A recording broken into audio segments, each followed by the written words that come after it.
Hello friends, my name is Ruchika Sharma. Welcome to my channel Study with Ruchika Sharma. Today we will start our plus one second chapter basic accounting terms.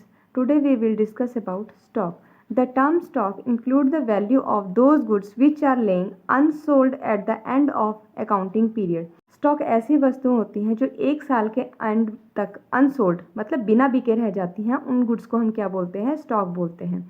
अब goods क्या होती हैं? Goods ऐसी वस्तु होती हैं जिनको हम रीसेल करने के लिए खरीदते हैं, उनको हम गुड्स कहते हैं। स्टॉक को फर्दर टू पार्ट्स में डिवाइड किया जाता है। First is opening stock. It means the value of goods laying unsold at the beginning of the accounting period. And closing stock. It means the value of goods laying unsold at the end of the accounting year. For example, अगर किसी businessman ने 20,000 की goods को purchase किया है resale करने के लिए, तो ये 20,000 की जो गुड्स हैं ये क्या है? स्टॉक है।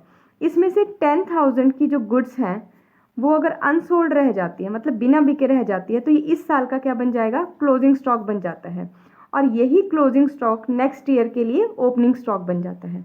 Next is inventory. In case of manufacturer there can be opening and closing stock of 4 types. Inventory और स्टॉक में क्या डिफरेंस होता है? स्टॉक जब कोई भी बिजनेसमैन बना बनाया सामान खरीदता है उसको हम बोलते हैं स्टॉक। अगर वही बिजनेसमैन अपने ही फैक्ट्री में उसको मैन्युफैक्चर करता है तो वो बन जाती है inventory. Inventory of raw material, inventory of work in progress, inventory of finished goods, inventory of stock in trade. Inventory of raw material, it includes inventory of raw material purchase for using them in the product manufactured but still laying unused. For example, value of would in case of furniture shop. Raw material क्या होता है? Raw material ऐसा material होता है जो किसी product को manufacture करने के लिए खरीदा जाता है, उसको बोलते हैं रॉ मटेरियल। फॉर एग्जांपल, एक फर्नीचर शॉप में एक सोफ़ा बनाना है, तो सोफ़ा बनाने के लिए वुड की ज़रूरत होगी, तो वुड क्या बन जाएगी? Raw material. Inventory of work in progress. It means goods in semi finished form. Such goods need further processing for converting into finished product. For example, frame of sofa. Work in progress क्या होता है? Product बनाने के लिए हमें raw material की ज़रूरत होती है। उस रॉ मटेरियल से हम क्या करते हैं? कुछ ना कुछ प्रोडक्ट तो बनाएंगे। जैसे सोफ़ा बना रहे हैं तो सोफ़ा जब आधा बनकर तैयार हो जाता है तो वो होता है वर्क इन प्रोग्रेस। इसको आगे फिनिश्ड गुड्स बनने के लिए प्रोसेस की ज़रूरत होती है। जैसे सोफ़ा बनाने के लिए सोफ़े का फ्रेम तैयार कर दिया है, सोफ़े के ऊपर सीट्स लगा दिए, लेकिन अगर उसकी अभी पॉलिश नहीं की गई है तो वो क्या कहलाएगा? Work in progress. Next is inventory of finished goods. It includes the inventory of those goods which have been completely processed and are ready for sale but are laying unsold at the end of the accounting period. For example, in case of furniture shop, sofa or bed are the finished goods. Raw material से हमने क्या किया था? एक sofa तैयार कर रहे थे। सोफ़ा बनाने के लिए हमने उसका फ्रेम भी बना लिया था। फ्रेम बनाने के बाद हमने उसके ऊपर सीट्स भी लगा दी थी, लेकिन अभी उस पर पॉलिश नहीं की थी। जब हम उस सोफ़े पर पॉलिश भी कर देंगे और वो रेडी हो जाएगा सेल करने के लिए, तो वो क्या बन जाती है? फिनिश्ड गुड्स बन जाती हैं। Next is inventory of stock in trade. It include the value of those goods which are purchased for reselling. Stock in trade का मतलब क्या होती है? ऐसी गुड्स जिनको हम रीसेल करने के लिए खरीदते हैं वो स्टॉक इन ट्रेड कहलाती हैं। Next is trade receivable. It refers to the amount receivable on account of sale of goods और services rendered by the company in the normal course of the business. किसी भी business में जो businessman होता है वो कुछ जो गुड्स होती है उनको वो क्रेडिट पर भी सेल करता है, मतलब उधार में भी बेच देता है। तो जिन पर्सन ने उन गुड्स के बदले में कंपनी को पैसे देने होते हैं या बिजनेसमैन को पैसे देने होते हैं तो वो क्या कहलाते हैं? ट्रेड रिसीवेबल कहलाते हैं। एक सिंपल वर्ड्स में अगर हम बात करें तो ट्रेड रिसीवेबल वो पर्सन होते हैं जिन्होंने किसी कंपनी का पैसा देना होता है, वो क्या होते हैं? Trade receivable. ट्रेड रिसीवेबल को फर्दर 2 पार्ट्स में डिवाइड किया जाता है, debtors and bills receivable. The term debtor represent those person और firm to whom goods have been sold or services rendered on services the and payment has not been received from them. Debtors ऐसे person होते हैं या ऐसी firms होती हैं जिनको हमने गुड्स और सर्विसेज क्रेडिट पर दी होती है, उधार में दिया होता है अपने गुड्स को, लेकिन अभी तक उनसे पेमेंट रिसीव नहीं हुई होती है, उनको बोलते हैं डेटर्स। सिंपल वर्ड्स में अगर हम बात करें तो ऐसे पर्सन जिनसे हमने पैसा वापस लेना होता है उनको बोलते हैं debtors. Next is bills receivable. A bill of exchange becomes bills receivable for the person who draws it and get it back after its acceptance from the draw. Thus, bills receivable is an accounting term for bills of exchange drawn on debtors or receivable by the way of endorsement from them. Bills receivable एक तरह से bill होता है जिसमें ये लिखा होता है कि किससे कितना पैसा लेना और कितने टाइम के बाद लेना है, उसको बोलते हैं bills receivable. Next is trade payable. Trade payable is the amount payable on account of goods purchased और services taken in the normal course of the business. कोई भी जो बिजनेसमैन है वो सिर्फ गुड्स को उधार में बेचता ही नहीं है, कभी कभी उसको गुड्स को उधार में खरीदना भी पड़ता है।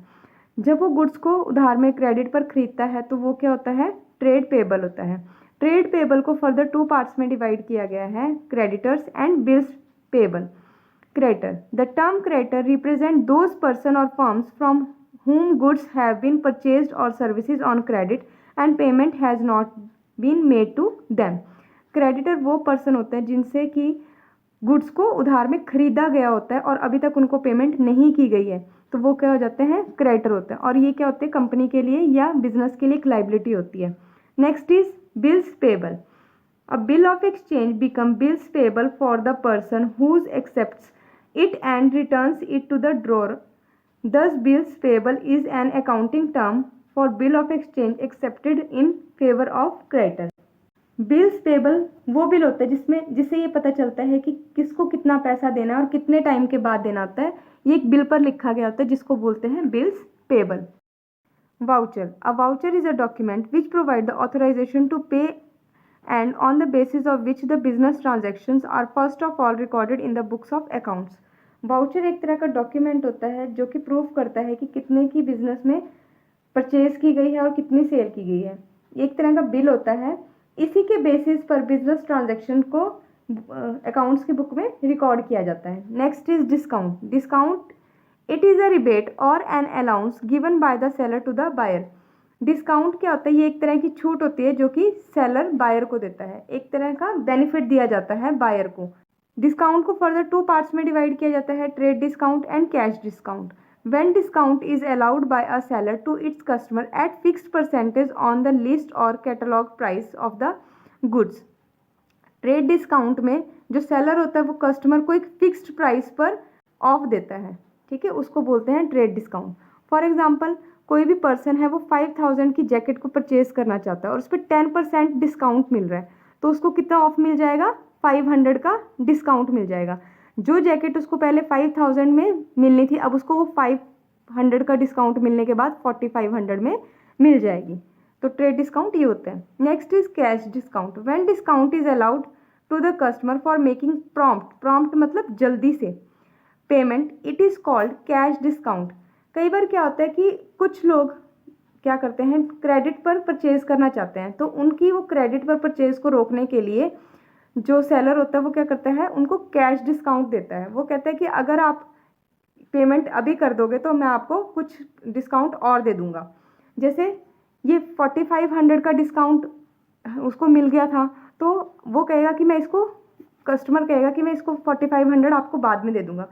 फिर जो सेलर होगा वो उसको कहेगा नहीं, मैं आपको इसके ऊपर 300 रुपीज़ और कम कर देता हूँ, मैं आपको ये 4200 में बेच दूंगा अगर आप इसकी पेमेंट अभी करोगे। तो वो जो 300 रुपीज़ है ये क्या हो जाएगा, कैश डिस्काउंट हो जाएगा। ये आज हमारा basic accounting terms chapter complete हो गया है। नेक्स्ट हम करेंगे अकाउंटिंग प्रिंसिपल्स, ठीक है, वो नेक्स्ट वीडियो में करेंगे। आज का टॉपिक यहीं पर ख़त्म होता है। Thank you. अगर आपको मेरी वीडियो अच्छी लगती है तो इसको लाइक कीजिए, सब्सक्राइब कीजिए एंड शेयर कीजिए।